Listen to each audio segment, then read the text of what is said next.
ठीक हो गया। अब तीसरी वृत्ति विकल्प, अगला सूत्र देखिए, 9वां सूत्र। शब्द ज्ञान अनुपाति वस्तु शून्यो विकल्प, ये विकल्प वृत्ति है।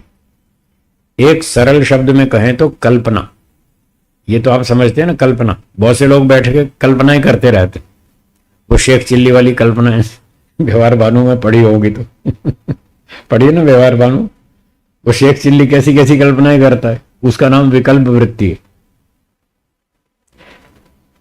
तो सूत्र के शब्द देखिए, शब्द ज्ञान अनुपाति, शब्द के ज्ञान का अनुसरण करने वाली, अर्थात शब्दों के आधार पर एक मन में वृत्ति उठती है, एक विचार उठता है। वस्तु शून्य, वस्तु है ही नहीं, वस्तु है ही नहीं, बस एक कल्पना करते हैं मन में, उसका नाम विकल्प वृत्ति है। शब्द सुनेंगे, शब्द के आधार पर एक कल्पना करेंगे, उसको विकल्प वृत्ति कहते हैं। जैसे किसी ने कहा कि आज शाम को नहीं, कल शाम को 6 बजे दिल्ली से एक व्यक्ति आएगा, बंध्या का पुत्र आएगा। कौन आएगा? बंध्या का पुत्र। और हम स्टेशन पर जाएंगे, अहमदाबाद रेलवे स्टेशन पे उसका स्वागत करेंगे, बढ़िया स्वागत करेंगे। अच्छा लंबा चौड़ा जवान है, 6 फुट का, मजबूत। और हम उसका स्वागत करेंगे, आकाश के फूलों की माला से उसका स्वागत करें। आपने सुन ली, समाचार सुन लिया? कौन आएगा कल दिल्ली से? बंध्या का पुत्र। होता ही क्या? होता ही नहीं, वस्तु शून्य, होता ही नहीं। पर आपने कल्पना कर ली कोई लंबा चौड़ा 6 फुट का जवान आएगा, आपने कल्पना कर ली, तो ये बंध्या का पुत्र शब्द तो है, शब्द को हमने सुना और इससे मन में एक विचार उत्पन्न हुआ कि हाँ एक कोई लंबा चौड़ा जवान आएगा, तो ये विकल्प वृत्ति है। और इसी में दूसरी बात ये थी विकल्प वृत्ति कि हम उसको कौन से फूलों की माला से स्वागत करेंगे? आकाश के फूलों। आकाश में फूल पैदा होते हैं क्या?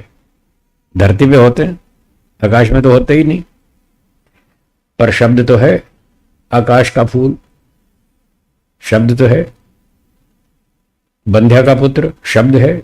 उस शब्द को सुनकर एक मन में कल्पना होती है। आकाश का फूल एक शब्द है, व्यक्ति कल्पना करता है, जैसे गेंदे के फूल होते हैं, गुलाब के फूल होते हैं, ऐसे आकाश के भी कोई होते होंगे, बस ऐसी एक कल्पना कर लेता है, क्योंकि एक माला की भी कल्पना कर लेता है और फिर सोचता है चलो उस माला से उसका स्वागत करेंगे। तो ये सब विकल्प वृत्ति है। भूत प्रेत होते हैं? नहीं होते ना? और लोग कल्पना भी करते हैं, ऐसी ऐसी कल्पनाएं करते हैं। भूत प्रेत होते हैं, उनकी गर्दन ही नहीं होती भूतों की गर्दन नहीं होती, और पांव भी उल्टे होते हैं पीछे की तरफ। हमारे पांव आगे होते हैं, उनके उल्टे पांव होते हैं। ऐसी ऐसी कल्पनाएं कर रखी। गांव में आके देखो, ऐसी कल्पनाएं भूत प्रेतों की। तो ये सब विकल्प वृत्ति है। हाँ, चौथा आसमान, 7वां आसमान, ऐसी ऐसी कल्पनाएं कर रखी हैं। आसमान कोई 7 होते हैं क्या? एक ही होता है। अब एक व्यक्ति ने भूत प्रेत की बातें सुन रखी थी, ऐसी काल्पनिक बातें कि भूत प्रेत होते हैं, जंगलों में रहते हैं, पहाड़ों में रहते हैं, गुफाओं में रहते हैं, टूटे फूटे पुराने मकानों में रहते हैं, खंडहरों में रहते हैं। ऐसे ऐसे उसने कल्पनाएं, कथाएं सुन रखी थी। फिर वो चला गया रोजड़ शिविर में। रोजड़ में भी जंगल है शाम को बैठ गया ध्यान करने।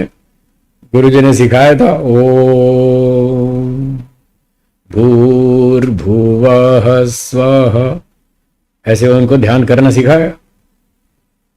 तो वो प्रैक्टिस के लिए बैठ गया वहां कहीं पेड़ के नीचे जंगल में, और वो उसको अचानक याद आ गया, अरे यहाँ तो जंगल है भाई। लोग कहते हैं जंगलों में भूत रहते हैं, शाम का टाइम है, दिन ढलने वाला है, खतरा है, कोई भूत आ गया तो सारी उपासना बेकार हो जाएगी तो उसको भूत का विचार आ गया। फिर वहां बैठेगा वो, ध्यान लगेगा उसका उठ के भाग जाएगा।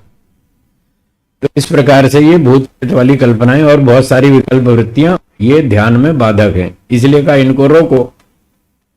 भूत प्रेत को रोको, ये विचार की फालतू की कल्पनाएं हैं, इन विकल्प वृत्तियों को रोको। ठीक है जी। इस तरह से ये योगाभ्यास में बाधक हो जाती हैं। चलिए, ये हो गई तीसरी वृत्ति। चौथी वृत्ति है निद्रा। 10वां सूत्र देखिए और बोलिए।